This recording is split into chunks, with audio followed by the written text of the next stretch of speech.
Welcome to Choice Classic Radio. Like us on Facebook, subscribe to us on YouTube, and help keep this show alive by donating at choiceclassicradio.com. For more of your favorite old-time radio shows, join us on our companion podcast, Choice Classic Radio Detectives, where we bring to you tales from the greatest detective shows the golden age of radio had to offer. And now, with 926 episodes from 1934 to 1955, we bring to you Lux Radio Theater. Hollywood, California, Monday, March 1st.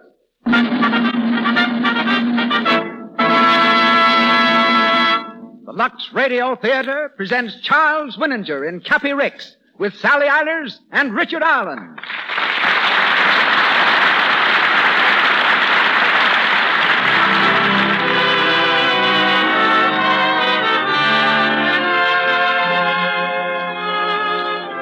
Lux presents Hollywood. Our stars, Charles Winninger, Sally Eilers, and Richard Allen. Our producer, Cecil B Demille. Our guests, Peter B. Kine, renowned author and creator of Cappy Ricks, and Royer, Hollywood's eminent wardrobe designer from 20th Century Fox Studios. Our conductor, Mr. Louis Silvers. This program comes to you with the good wishes of the makers of Lux Flakes, who welcome you all to another hour in the film capital of the world.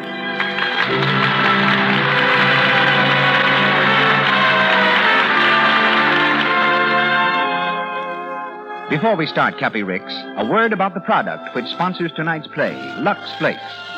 Since I've been the announcer on the Lux program, I've been very much impressed with the real enthusiasm women have for Lux Flakes. They rely on it in so many ways, and they tell me it never lets them down. To show what I mean, here's a letter a New England girl sat down and wrote to the makers of Lux Flakes.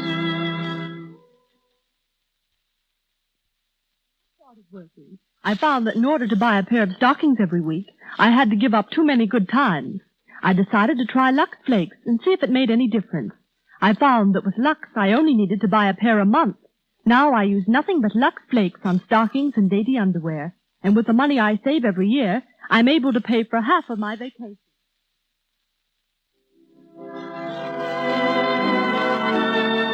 And now, our producer. Ladies and gentlemen, Mr. Cecil B Demille.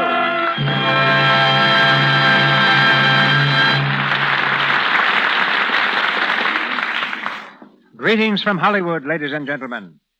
A week ago, while cruising the bayous of Louisiana, among the most beautiful and isolated communities in the world, I came on a tiny fishing village, standing on stilts and soft with the talk of Arcadian fishermen.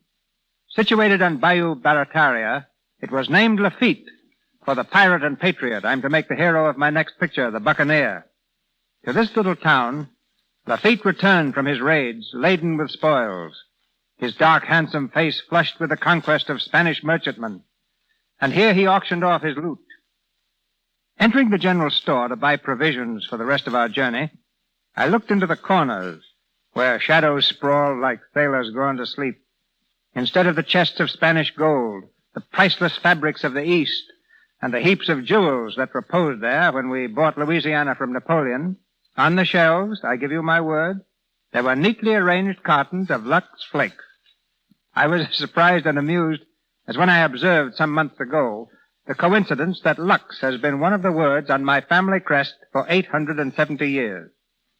Since then, we returned to Hollywood by way of New Orleans, where the famous Cary spillway, diverting more water per second than flows over Niagara Falls, forms an impregnable defense against the ravenous Mississippi. The city is safer than it was from the old buccaneers.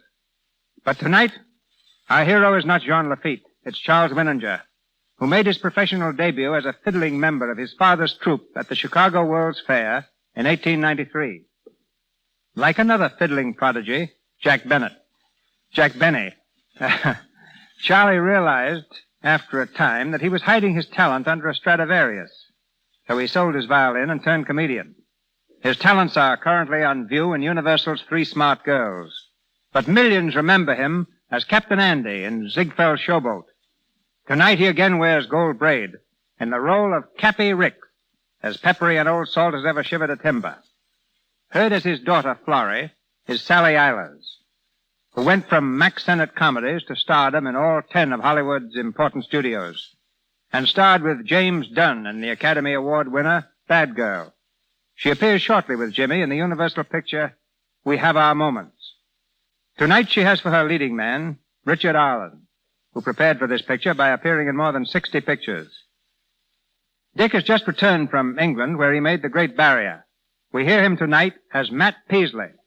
And now, it's anchors away as the Lux Radio Theater presents Charles Winninger, Sally Eilers, and Richard Arlen in Peter B. Kyne's story, Cappy Ricks.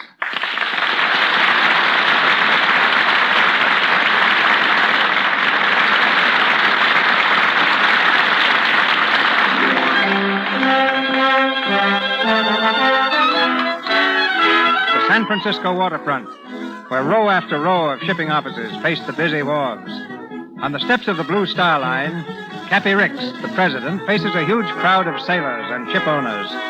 In typical waterfront fashion, they're congratulating the old-timer on his 60th birthday. Happy birthday! Thanks, boys, thanks. Thank you. How about a speech, Cappy? All right. You asked for it, you're going to get it. Boys, we had some fine times together. Oh, yeah, we worked and fought and won and been licked. We've made money, lost, and made it again. We've matched our wits against each other, not so much for the dollars as for the fun of the game. And now, as I look down on you from the peak of 60 years, I'm going to ask my first favor of you. What is it, Cappy? Go down to the dock, all of you, and jump in the bay. He's a jolly good fellow. He's a jolly good fellow. Hold on, He's a jolly good fellow. Hold on. Good morning, Mr. Ricks. Congratulations. Thanks, Skinner, I didn't thanks. think you'd be coming to the office this morning. I didn't think I'd get here myself when that crowd got a hold of me. Morning, Miss Brown. Good morning, sir. The boys were a little excited, sir. Excited. They've lost their senses. I don't see why a man can't reach the age of 60 without a bunch of hoodlums making a monkey out of him. Yes, sir, it is a shame, sir. What's that? Oh, why, nothing, Mr. Ricks. I just said that I thought it was a shame. Yeah, you did think they did make a monkey out of me. Oh, no, sir, not at all. There's no man can make a monkey out of Cappy Ricks, Skinner, nor a crowd of men. Remember that. Yes, sir. And don't keep yesing me all the Oh, time. yes, sir. Has there been any word from that hoodoo ship of ours? Oh, the retriever. No, not a thing, sir. She can't possibly make port inside of a week or 10 days. I know that, you darn fool. I didn't say anything about her making port, but some steamer might have picked her up and reported. I haven't heard a thing, sir. You can bet I equip that barkentine with radio the minute she hits port. Oh, you have an appointment with your lawyers, Gordon and Gordon, this morning to talk over your rights concerning the boat, sir. What time? Half an hour in their office. I'll be there. Anything else? Oh, yes, sir. Your daughter is here. What? Where? In your office, sir. Well, why didn't you tell me, you knock-kneed landlubber? I'm sorry, sir. I'll be in the office. Now, listen, I don't want to be disturbed. No, sir. I'll see to that, sir.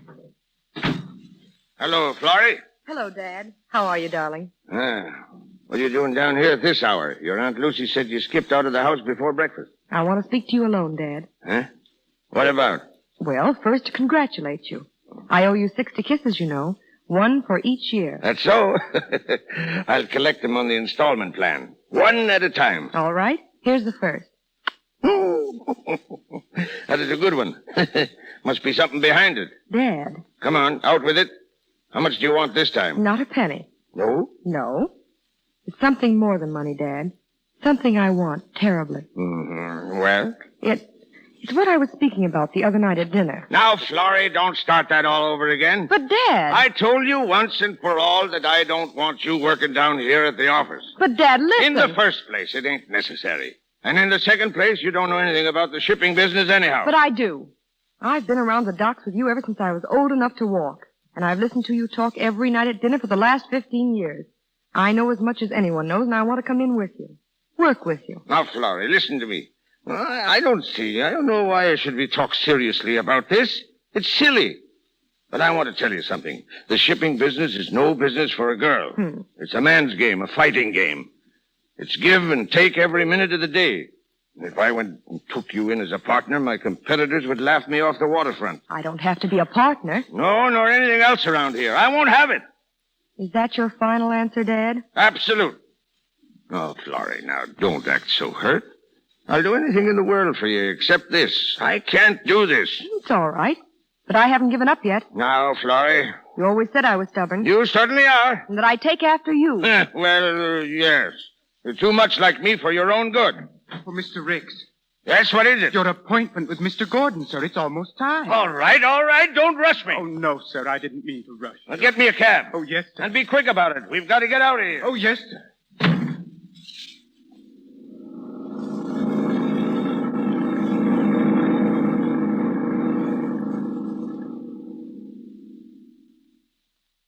Now, let me get this straight, Mr. Ricks.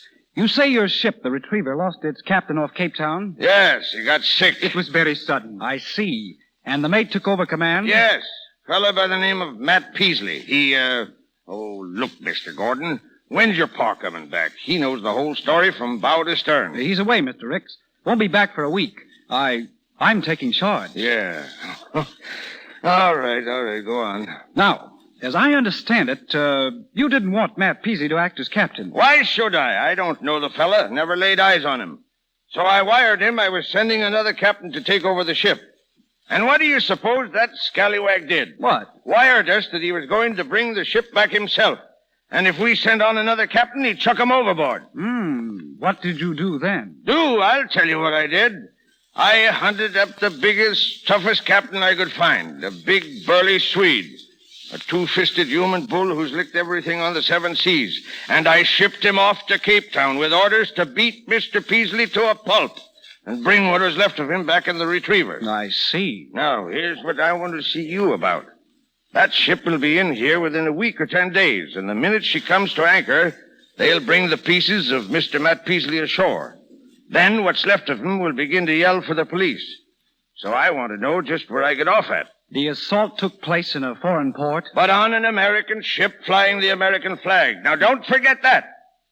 Well, what's the answer? Well, let me see. Come on. Do I land in the brig or don't I? Well, to be quite frank with you, Mr. Ricks, I don't know. Well, that's just fine. Just fine. I sit here for an hour wasting my breath and you telling me you don't know.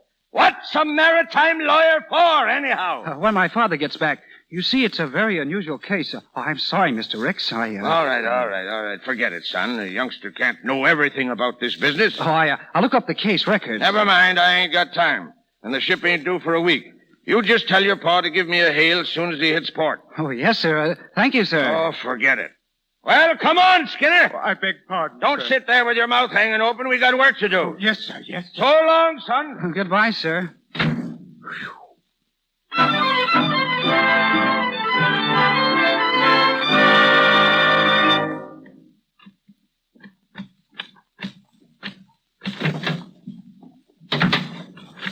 Hello, Jimmy.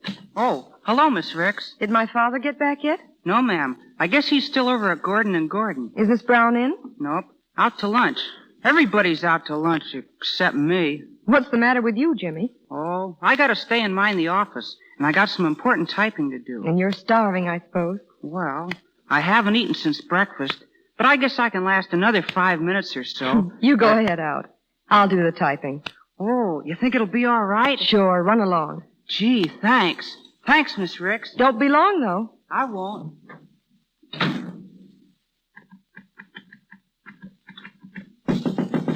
Come in. Well, how do you do? Hello. Mr. Ricks in? What's the name, please? Matt Peasley, captain of the Retriever. The Retriever? The Retriever isn't in yet. Oh, yes, it is.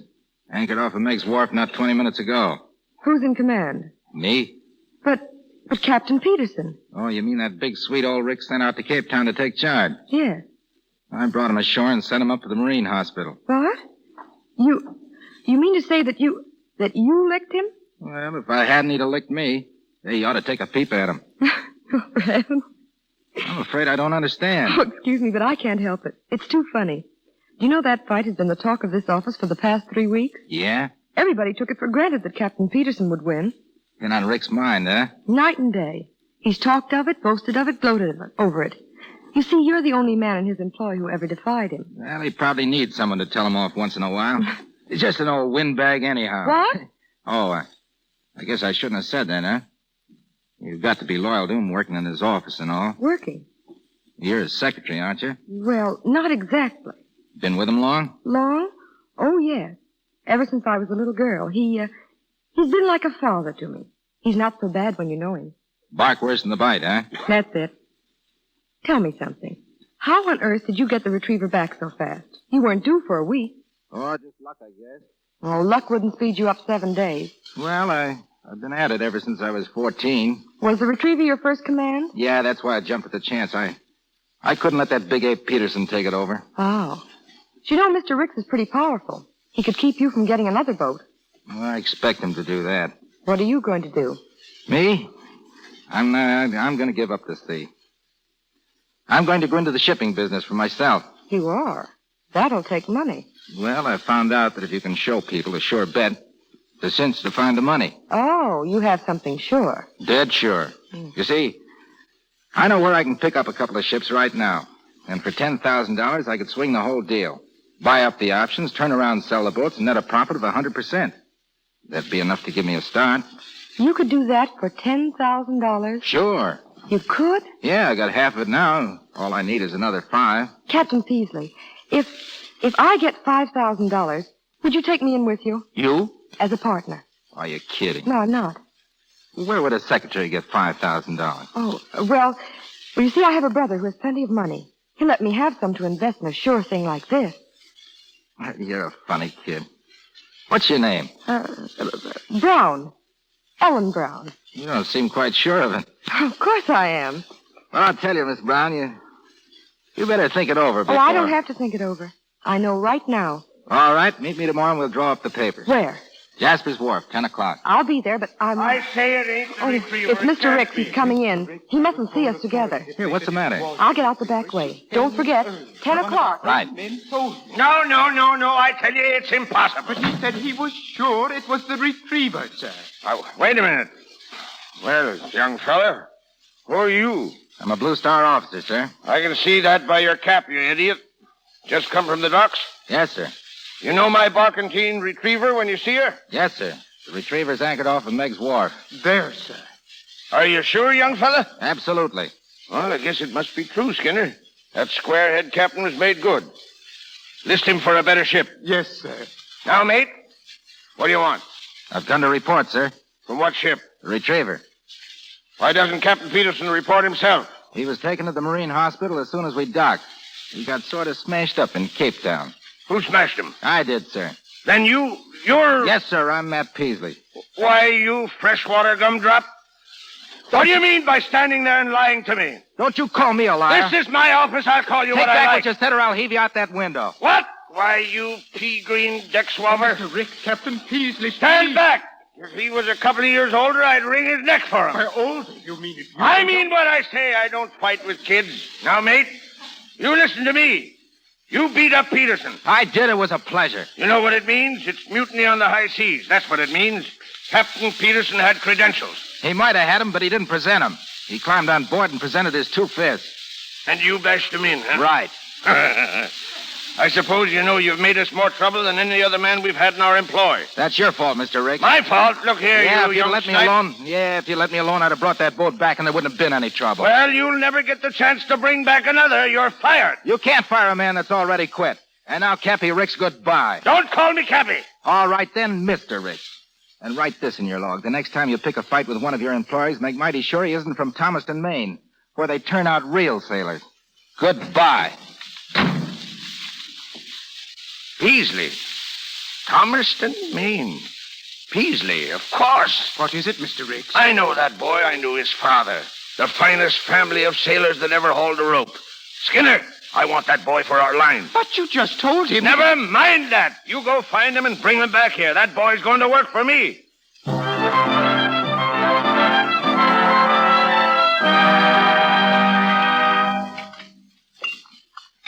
So I told Skinner to go and get him. But he couldn't find him. Just my luck. Some more string beans, Cappy? Huh? Oh, all right, sis. They're kind of burned, though. Indeed, they are not. All right. Let's have them. How about you, Florrie? Florrie, Your Aunt Lucy is speaking to you. Oh, what was it, Aunt Lucy? She said, did you want some string beans? Oh, no, thanks. You're acting awfully funny tonight, Florrie. What happened to you today? Nothing. Except Dad wouldn't give me a job. Now, Florrie. Oh, don't worry. I'm not going to ask you again. Well, now you're talking. But this time it is money. Oh, how much? Oh, just a drop in the bucket, Dad. How big a drop? $5,000.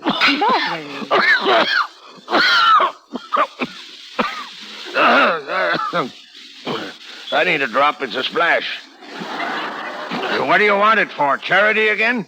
Well, in a way. What do you mean, in a way? Is it charity or ain't it? Well, charity's helping people out, isn't it? Yeah. Then it's charity. Now listen, Florrie. Cappy. What? You might just as well save your breath. There isn't any use arguing because you always give in the end anyway. Oh, I do, huh? Of course you do, darling. That's why I love you so much. Is that so? Mm-hmm. Mm-hmm. Well? Oh, all right. I'll give you a check in the morning.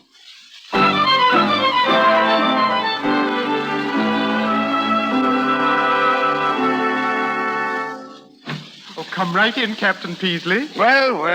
How are you, Peasley? Good morning. I found him for you, Mr. Rick. Fine. Sit down, Matt. Sit down. Just a minute. I don't know what you want me for, and I don't care very much. But whatever it is, let's get it over quickly. Sure. You see, Matt, I made a little mistake about you yesterday, and I've changed my mind. I want you to take command of the Retriever. There, now. What do you think of that? Very little? Huh?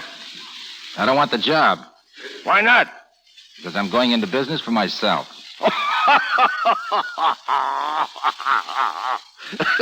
Did you hear that, Skinner?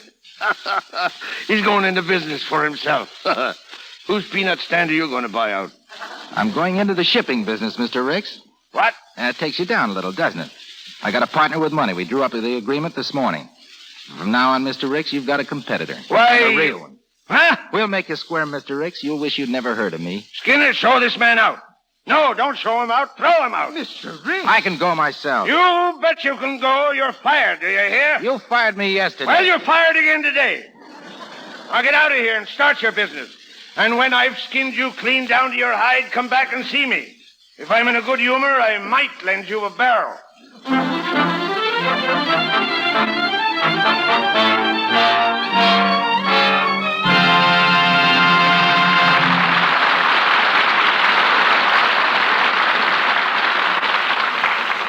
We'll continue with Cappy Ricks in a moment. Now, let's visit one of Hollywood's leading department stores. Mr. James Brown enters the lingerie department feeling, a bit like a fish out of water. Like most men, he hesitates to enter this feminine domain, but he has to. He's returned a lace-trimmed satin nightgown which he had bought as a birthday gift for his wife. He explains his errand to a salesgirl, and then... Didn't your wife like it, sir? It's a gorgeous gown. Oh, yes, she likes it, thinks it's lovely, but, she doesn't feel we can afford it.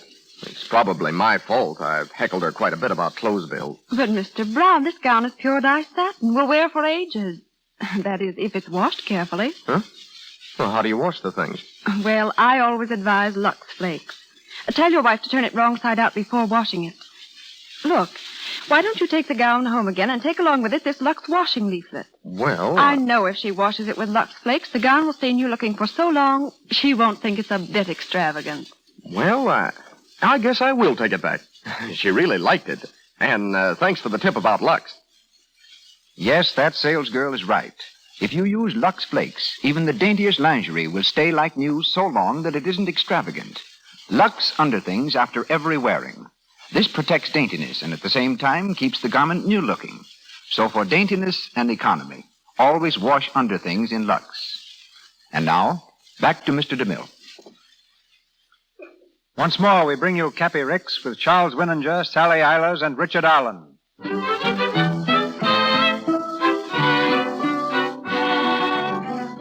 6 weeks have passed since Matt Peasley and Florrie Ricks entered into their secret partnership. Cappy doesn't know, of course, that his daughter is his competitor, and Matt still thinks her name is Ellen Brown. We're in the sparsely furnished office of the Red Diamond Line, where Florrie is now working. We find her at her desk as the phone rings.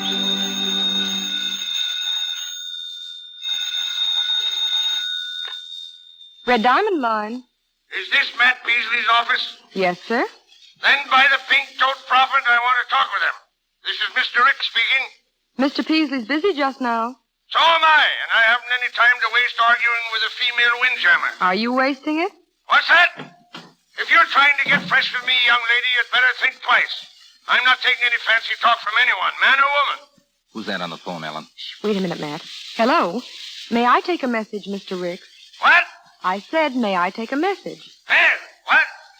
You know, there's something familiar about your voice, young lady. Well, what's your name? Oh, I'm sorry, sir, but I'm not allowed to discuss personal matters during business hours. What? Well, listen, young lady. You know who I am? Oh, yes, sir. Very well. Then from now on, we'll get somewhere. Throw all that regular office lingo into the discard and give me Matt Beasley. I'm sorry. He's too busy to talk now. Oh, he is he? Well, tell him for me that he's an ungrateful sea dog. And if he thinks he can lick me, he's as crazy as a coot. Goodbye. Was that Rick's? Yes. You're getting under his skin. Oh, Matt, isn't it simply gorgeous?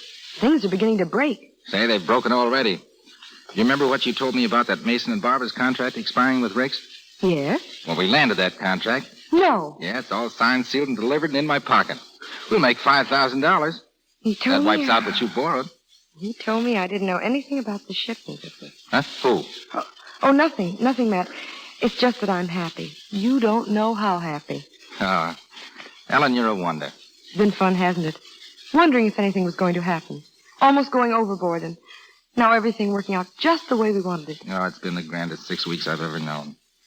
You know what I'm going to do? I'm going to have a sign put up outside, Peasley and Brown, Red Diamond Line. Oh, no. No, Matt. Why, what's the matter? Well, you mustn't say anything about me. You promised you wouldn't. But you're my partner. I don't see why. Please, Matt. You mustn't. All right. Hey, but what about that other partnership I suggested? Does that have to be silent, too? Other partnership? You know, the one that has a ring to go with it. Oh, that one. I'm serious, Ellen. So am I. We'll have to wait, Matt. Oh, I'm crazy about you. I guess I've told you that 100 times. I never get tired of hearing it. Then why do we have to wait? Because... Oh, Matt, you're just getting started. You've got a long way to get yet, and I want to see you get there. I want to see you become the biggest man on this street. And you will, too. Yeah, but what's that got to do with us getting married? Oh, I don't know, Matt, except I'd rather not. For a while, anyhow. Well, I guess I'll just have to wait. Don't make it too long, though, will you? It'll be just as long for me, Matt. Oh, Ellen. Matt. Oh, Matt, stop. Not here. What would a client think if he walked in here and found you kissing your secretary? I don't know.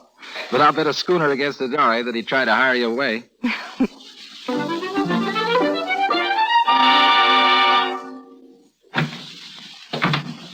Evening, Bridget. Oh, good evening, sir. You're home early. Miss Lucy around? Yes, sir. She's out on the back porch. Watching the ships again, huh? All right, I'll run out and give her a hail. Where away, messmate? Squinting through the binoculars, Lucy?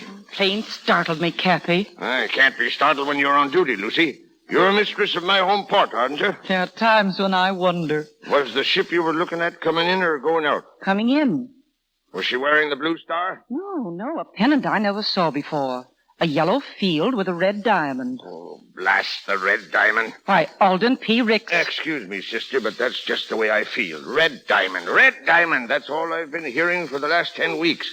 And now I come home and I get it here. It's getting on my nerves. Well, what is the red diamond? A new line? It's a fluke. One of those mushroom companies that spring up one night and disappear the next. I'd give $10,000 to find out who's behind her. And call it an investment, a good one. You don't mean that they're taking business away from the Blue Star? Lucy, they're walking all over us. Oh, no. Got us covered with blood, that's all. Do you know what they've done to us? Bought 2 ships out from under our nose. Alden. Oh, that isn't all. They sold them for 1/3 more than they paid for them. Well, that sounds like good business. Good business, just darn fool luck. Wouldn't happen again in 50 years. And what did they do 2 days ago? You'd better come into the house, Alden. Took 2 of my best captains away from me. Men who have been interested in the Blue Star for years and owned an interest in their ships. They walked out and left me. I never heard of such a thing. Left the Blue Star, a $5 million corporation, to go with a fly-by-night shoestring mushroom company that's liable to hit the ceiling any minute. Alden, Why don't you give up the fight and retire? Retire? Retire?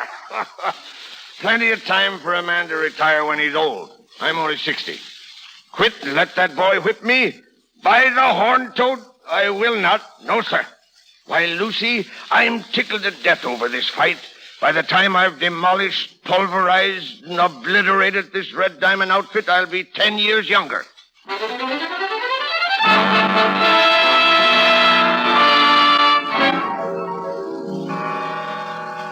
Oh, Mr. Ricks, I'm so glad you're here. What in tarnation is the matter with you, Skinner? I've been arriving at this office at the same time for the last 20 years. Yes, sir, but this morning... Oh, Mr. Ricks, something awful has happened. Skinner, you're as white as a new mainsail. Don't stand there shivering. What is it?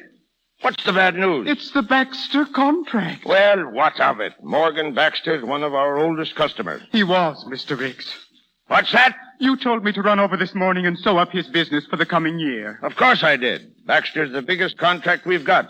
You didn't want him to do a mason and barber and slip away from us, did you? He has slipped. What? Yes, sir. He's going to give his business to another line. Which one? I don't know, sir. He wouldn't say. But they've offered him a lower shipping rate on faster boats. By the pink-toed prophet! Lower rates, eh? That means whoever made the offer knew just what we were charging. Yes, sir. Oh, Mr. Ricks, you've got to do something. The Baxter business means the difference between profit and loss. I know that, you blame fool. We've got our backs right against the wall. But we're not licked yet, Skinner. No, sir. Not by a long shot.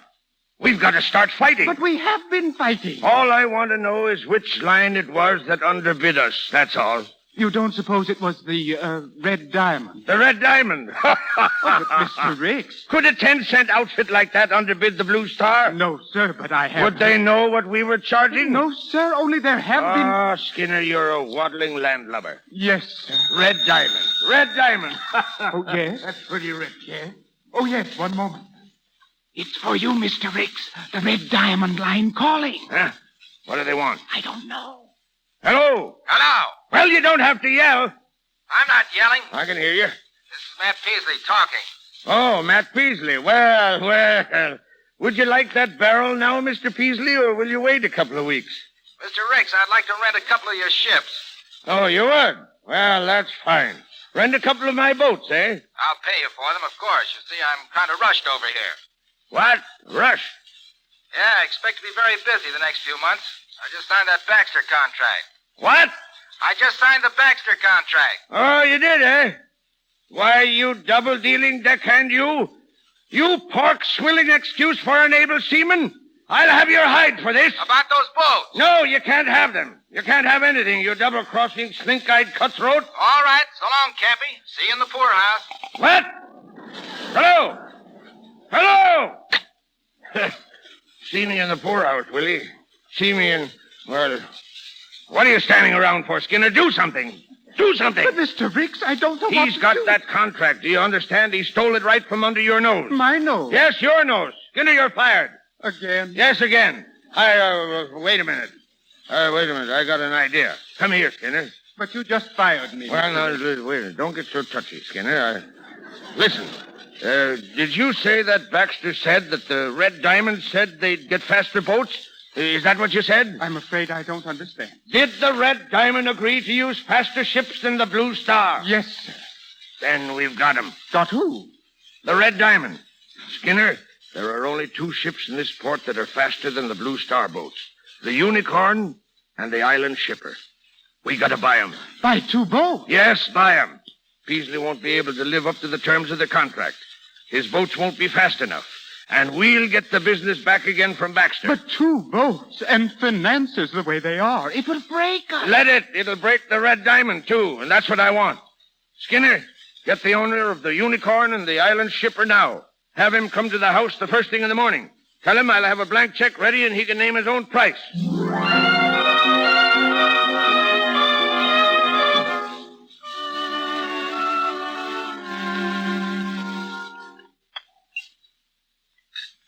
Alden Ricks, what's the matter with you? Huh? You haven't even touched your breakfast. Oh, I'm not very hungry this morning, Lucy. Anything wrong? Wrong? No, not a thing. It's as right as rain. Oh, Mr. Ricks. Yeah? There's a man here to see you. Oh, that's what I've been waiting for. Where is he, Bridget? Out in the living room. I told him you were having your breakfast. Excuse me, Lucy. He'll be back in a minute. Well, I never. What's the matter with him anyhow? Well. Good morning, Mr. Hiya, Mr. Ricks. What are you doing here? I'm ready to talk business, Mr. Ricks. Well, I'm not. I talked all the business I wanted with you on the phone. And if you'll excuse me, I'm expecting somebody important. The owner of the Unicorn and Island Shipper? Huh? How did you know that? Oh, a little bird told me. He did, eh? Well, go back and ask him what you can do about it. I did, and you know what he said? He said, Matt, he always calls me Matt. Now, listen here. I'm a busy man. He said, Matt, you go out and get options on those 2 boats that Cappy Ricks wants. Huh? And that's just what I did. So if you want to buy them, Mr. Ricks, you'll have to buy them from me. And I'm not selling. Oh. You got the boats, eh? Yes, sir. You'll be able to live up to that contract now. That's why I got them. Yeah, well, you're smart, Peasley. You're real smart. I know when I'm beaten. Well, that sort of winds up the conclave, don't it?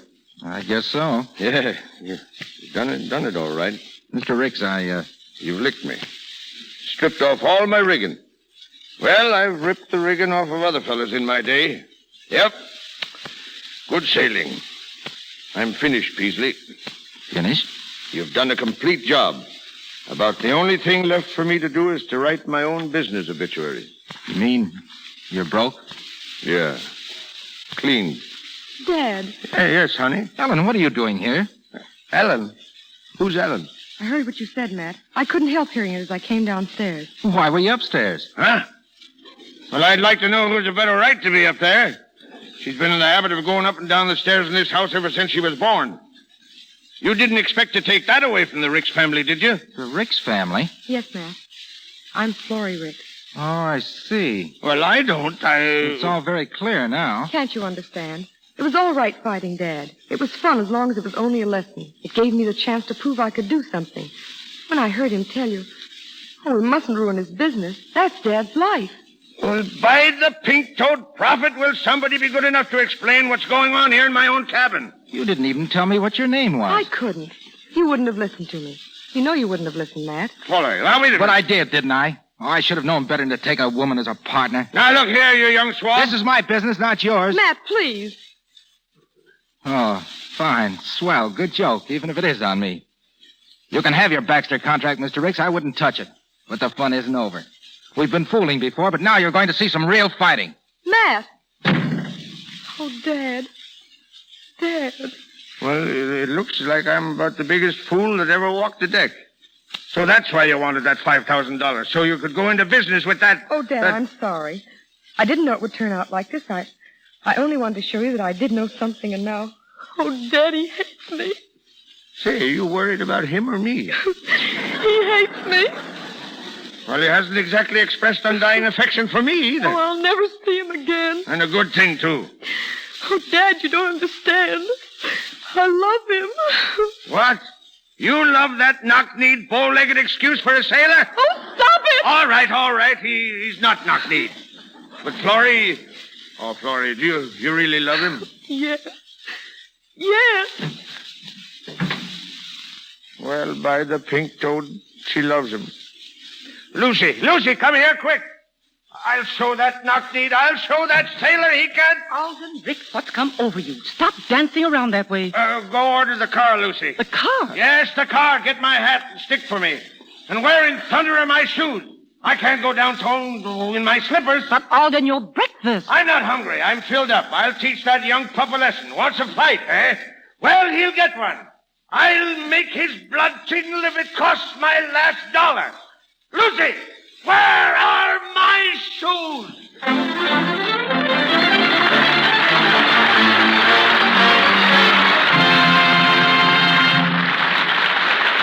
We pause for station identification. This is the Columbia Broadcasting System. This is KNX, the Columbia Station, Los Angeles.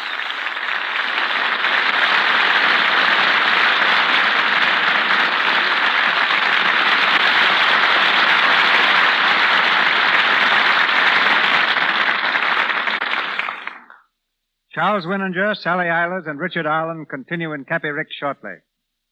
27 years ago, A young man walked out of a San Francisco hospital, wondering where the money was coming from to pay his doctors and nurses' bills. Not having anything better to do, he sat down and wrote a short story based on characters he'd encountered in his last job in the lumber and shipping business.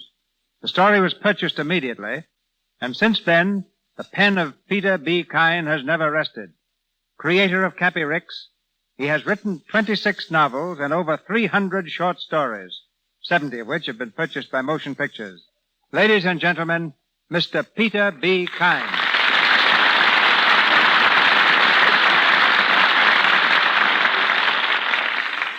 Thank you, Mr. DeMille. While most of my Cappy Ricks stories are based on fact, neither Cappy nor Matt Peasley ever really lived. But they're the combination of many men whom it was my good fortune to know. The last of that old acquisitive breed who sailed many years ago from New England to write the last chapter of romance, furl the last sail in the port of San Francisco. While courage was the birthright of these men, yet they knew tolerance and philosophy. They were great readers and certainly the vast race on earth, really appreciative of the art of conversation. What was the flash of inspiration, Mr. Kyne, that resulted in Cappy Ricks? Cappy was more accident than inspiration. He appeared first in a short story which I considered nothing more than run-of-the-mill at a fiction foundry. Well, it seems it turned out to be something else. Of your bestsellers, such as The Pride of Palomar, Three Godfathers, The Valley of the Giants, and Kindred of the Dust, which do you like best? Probably The Go-Getter, which is Mr. Willinger's new film for Warner Brothers.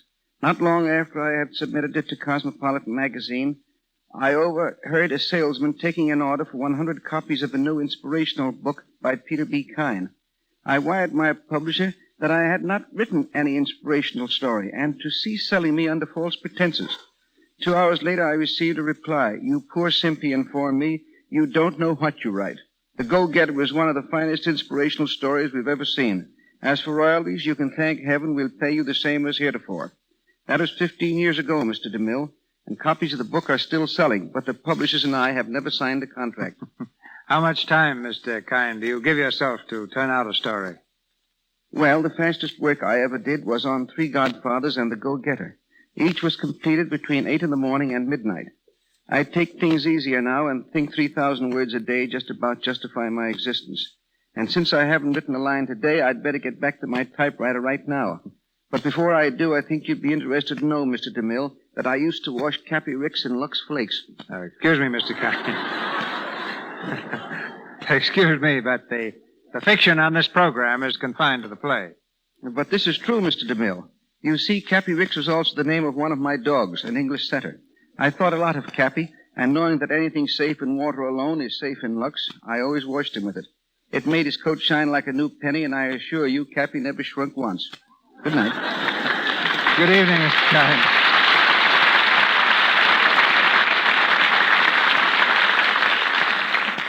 We continue with Cappy Ricks, starring Charles Winninger with Sally Eilers and Richard Arlen.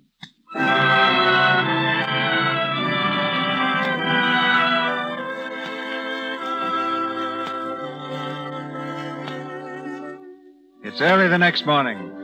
In the office of the Red Diamond Line, Matt Peasley stands by the window, staring moodily into the street. The door opens, and Florrie enters quietly.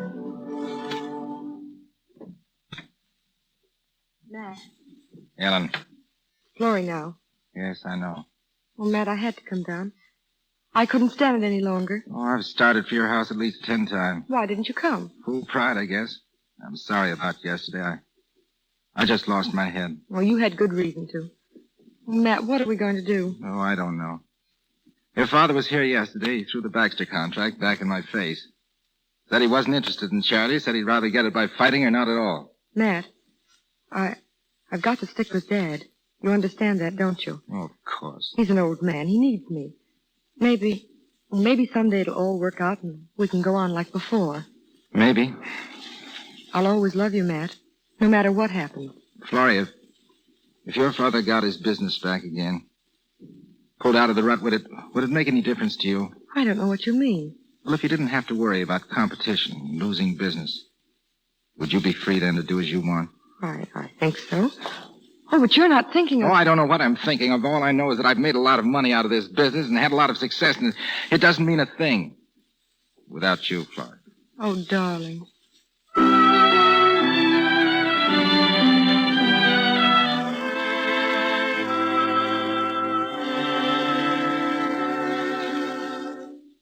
Oh, the captain told the mate told the crew told me, so I know it must be true. You hear some funny yarns while sailing o'er the sea. That's the little yarn you heard aboard the ship. Oh, good afternoon, Skinner. Mr. Ricks, was that you singing? No one else, Skinner. I'm a new man. Yes, sir, a new man. But dear me, but what's happened? Push old Cappy Ricks into the scuppers, will they? Beat him at the game he's been playing for years? I'd like to see someone do it. Oh, the captain told the mate told the crew. You think you could use 100 shares of Blue Star's stock, Skinner? Why, Mr. Ricks. She's going up, Skinner. 100 shares of stock. 1,600 a share. But, Mr. Ricks, I can't buy 100 shares of stock. Why, I'm giving it to you. A nest egg for your old age. Oh, I don't know how to thank you. I don't want any thanks. I'm celebrating, Matt. You know, Matt Peasley thought he had me down and out, didn't he, huh? Skinner, I won a great victory this afternoon. Victory? Sure, I've got the Baxter contracts. What? Sewed up tight as a cocked ship.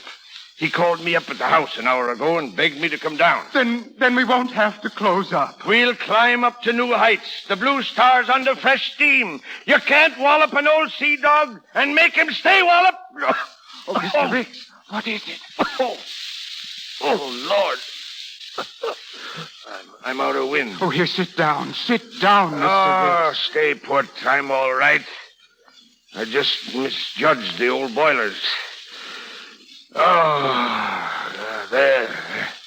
Now I'm fit as a new craft. Well, what are you staring at? It all has the ring of a miracle, Mr. Ricks. Miracle? It's experience. That's what it is. Smart businessman realizing that a tired horse is safer than a colt that has nothing but fight. What does Matt Peasley say? Him? Well, Skinner, that's the one sore spot. It'll hurt Peasley mortal. Put him right out of business, and it'll hurt Florrie, too. Yes, sir, I suppose it will. Yeah, kind of takes all the fun out of the winning, Skinner. When you know it's hurting people. Skinner, why didn't you choke me before I fired Matt Peasley? But you fire so many people, sir, and then take them back again. Well, it's hard to know what to do. That's it. Yes, sir. That's it. What? I got to get him back. Skinner, go get him and bring him here. But, Mr. Ricks... And don't come back and say you can't find him. Go on now. Hurry up. Hurry up. This is important.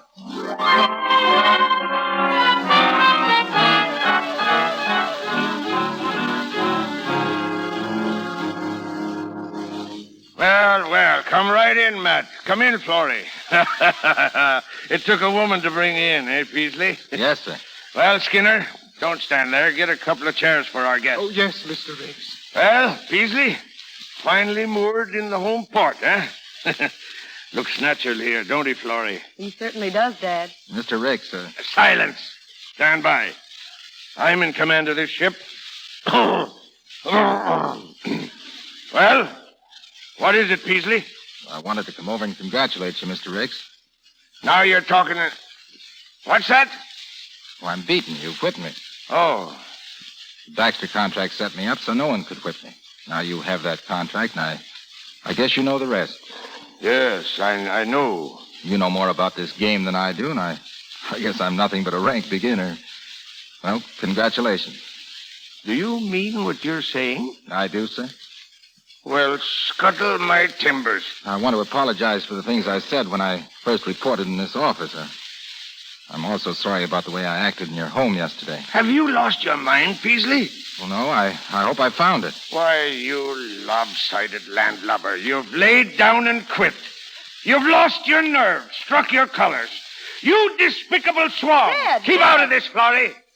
You weak-kneed cockalorum. You big overgrown dub, I could take you in my hands. I guess that's enough. Matt! There's a limit to what a man can take or be expected to take. You've gone past that limit, Ricks. Oh, so you make your own limits? Yeah, I made him in this case. You old son of a sea cook. You still know how to fight. What's that? I got under your skin. What do you mean? Mean? You don't think I wanted a man with milk in his veins for a partner, do you? Oh, Dad. A partner? But I don't... Keep your mouth shut. If I want to combine the Blue Star and the Red Diamond, I have a right to combine them, haven't I?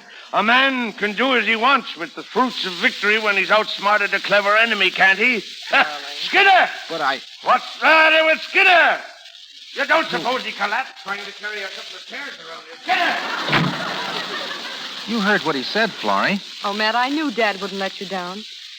The contract with Baxter. Did you arrange that? Yeah. You see, I called Baxter and told him I couldn't possibly live up to the terms. I advised him to give it back to the Blue Star and... Oh, darling. Well, I wouldn't tell your father if I were you. Oh, of course not. He loves to win, Matt. It'd break his heart to accept a favor. Well, he'll never find out from me. Oh, Matt, I love you so. Florrie. Come in, Skinner. Oh, yes, sir. Yes, sir. Come here, Skinner. I want you to meet your new boss. What? As a stockholder of the Blue Star, you have the right to know what's going on here. Skinner, this is the proudest moment of my life.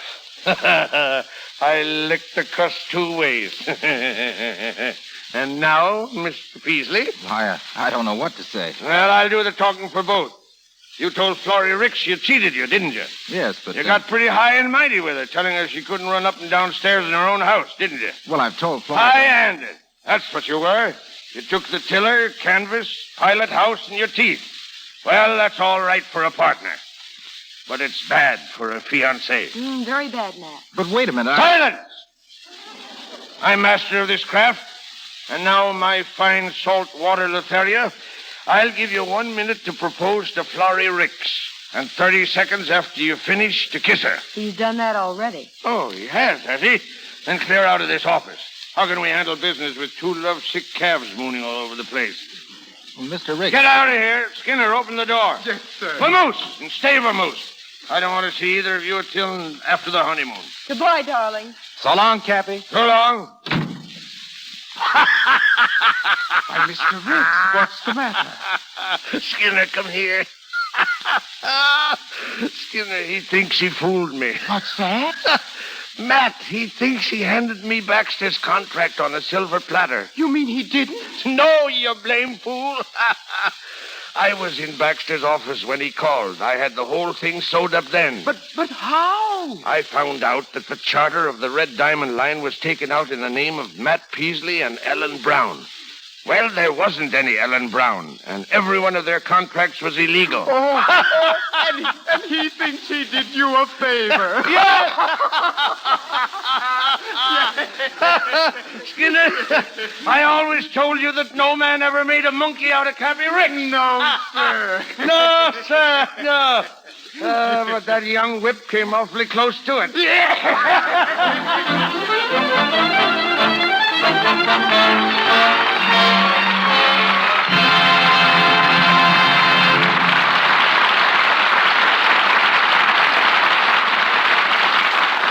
And so we take our leave of Cappy Ricks. Charles Winninger, Sally Eilers, and Richard Arlen return to the microphone a little later. With more than 200 pictures to his credit, Royer ranks among the best-known costume designers in America. Former designer for leading Fifth Avenue salons, lecturer at the Metropolitan Museum of Art, and at New York and Columbia universities, he's now at 20th Century Fox Studios creating the costumes for such well-dressed young ladies as Loretta Young, Alice Faye, Anne Southern, Barbara Stanwyck, Sonia Henney, Madeline Carroll, and Shirley Temple. Ladies and gentlemen, Royer. Thank you. With spring just 3 weeks off, let us take a quick look at what fashions are going to appear in the Easter parade. Skirts will be shorter, shoes will be higher, hats will be lower. Skirts worn for streetwear will have a definite swing effect, and you'll see considerable leather and suede taking the place of and being combined with fabrics. Styles follow definite cycles, and we are due for the return of many trends that originated between the gay 90s and 1914. Don't laugh at your wife if she comes home wearing ankle-length shoes. They're really most attractive, particularly if they have those old-fashioned buttons and elastic gores, such as worn by Loretta Young in Darryl Zanuck's production, Love is News. Longer, fuller veils are with us, and embroidery, brilliance, and beading are back again on formal daytime and evening gowns. The contents of the daily newspapers have a marked influence on style. What events this year will be interpreted into fashions? The Spanish War will popularize the bolero jacket and the toreador hat. Egypt, India, and Persia are giving us a decided taste for stripes and banding. The Greeks contributed classic drapes and sculptured folds for evening gowns, while Great Britain, in crowning a king, will popularize the striking coronation colors and the wearing of feathers. It won't be the first time England has officially entered fashion. Back in the 16th century, ruffles became so prodigious that their dimensions were limited by Act of Parliament. And we've just decided to curb the height of my lady's bonnet, but without calling on the Marines. The full-crowned, steepled effects are being reduced to low turbans and sailors. And once again, we'll be able to see the screen when we go to the movies. Tell me, why has Hollywood been able to compete so successfully with Paris as America's fashion factory? Simply because Hollywood directs its styles for American tastes, characterizing them with simplicity, in sympathy with everybody's pocketbook. But whatever the styles may be, clothes will last longer, look nicer when cared for in Lux Flakes. When we finish a day's shooting at 20th Century Fox, all washable costumes are made ready for the following day by getting them together with Lux Flakes in the laundry. A good example is found in Ann Sothern's next picture, 50 Roads to Town. Ann does most of her acting in a nightgown. And although we've been on this picture for over 6 weeks, she's still using the same one she started with. It's not because we're trying to save money by limiting Ann to one nightgown. It's simply a fact that things seem to last twice as long when cared for in Lux. Thank you, and I'll see you in the movies. After a fashion. During the war, Hollywood, like every community, had its companies of home guards. I found myself captain of one outfit whose ranks included Jack Holt and Wallace Reed, but whose particular boast was a brass band with Jesse Lasky playing the cornet. It was an almost perfect band, but for the persistence of the trombone player, who was in such a hurry to win the war that he was always 3 bars ahead of everyone else. For 20 years, I wanted to tell that musician what I thought of his playing. And if Sally Eilers and Richard Arlen will escort him to the microphone, I'll tell him now. Corporal Winninger, front and center. Now, just a minute. I joined the Army to serve my country. But instead of giving me a rifle, you hand me a trombone. Well, they probably figured you could do more damage with a trombone, Charlie. I really think you should be forgiven, Mr. Winninger. After all, a man who's been captain as consistently as you should have been put in the Navy. Thanks, Sally. But since coming to Hollywood this time, all I play is fathers. I've just made 4 pictures, and every one of them I'm Papa. But what have you been playing, Dick? Dick's been playing golf. Oh. I think we better skip that bye, Sally. Oh, I don't know. You were in nearly every big tournament in the country. We're all proud of you, Dick. You're the most consistent player in Hollywood. Oh, I'm consistent, all right. I lost every match I entered. But I haven't given up hope yet, and I hope I'm going to Georgia next month to see if they'll let me play in the Bobby Jones tournament in Augusta. Well, now, Dick, just perform as splendidly as you do in your new picture, The Great Barrier, and the cup's as good as yours right now. Thanks a lot. Hey, Mr. DeMille, I understand you're interested in boats, and so I'm going to challenge you to a race. I'm having a schooner built over in Finland, and as soon as she's ready, let's see if, I'm a better sailor than a golfer. I'm at your service, Dick. And you and I, Sally, we'll take a rowboat and show them both the thing about navigation. Huh? You bet we will, Cappy. But in the meantime, Mr. DeMille, I'll be listening for you every Monday night. And all my thanks for a very nice time. And I guess that goes for us, too. Eh, Dick? Huh? Right. Good night, all. So long, mates. Thank you, Mr. Winninger, Miss Eilers, and Mr. Allen. Ladies and gentlemen, this is your announcer, Melville Ruick. In just a minute, Mr. DeMille brings word of next week's gala attraction. Our stars tonight were assisted by Byron K. Folger as Skinner, Janet Scott as Lucy Ricks, Kenneth Hansen as Gordon, Frank Cogden Jr. as Jimmy, and Maureen Roden Ryan as Bridget. Mr. Winninger and Miss Eilers appeared through courtesy of Universal Studios, Mr. DeMille, Paramount, and Royer and Mr. Silvers, 20th Century Fox, where the latter was in charge of music for the new film Nancy Steele is Missing. Once again, Mr. DeMille. There's a sensational new team in motion pictures, ladies and gentlemen, which we bring to the Lux Radio Theater next Monday night. Grace Moore and Cary Grant. Our presentation, a play based on Belasco's immortal production, Madame Butterfly, with some of the music from Puccini's opera of the same name. For Miss Moore and Mr. Grant, this will be a return engagement. And coming to us this time in Madame Butterfly assures us all a brilliant evening.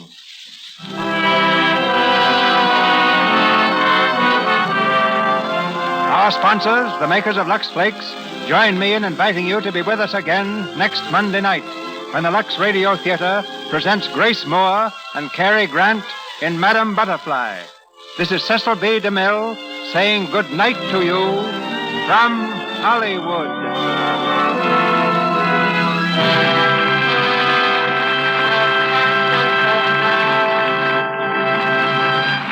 This is the Columbia Broadcasting System.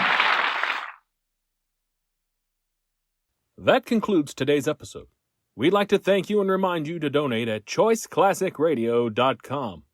Remember, your donations make episodes like this possible.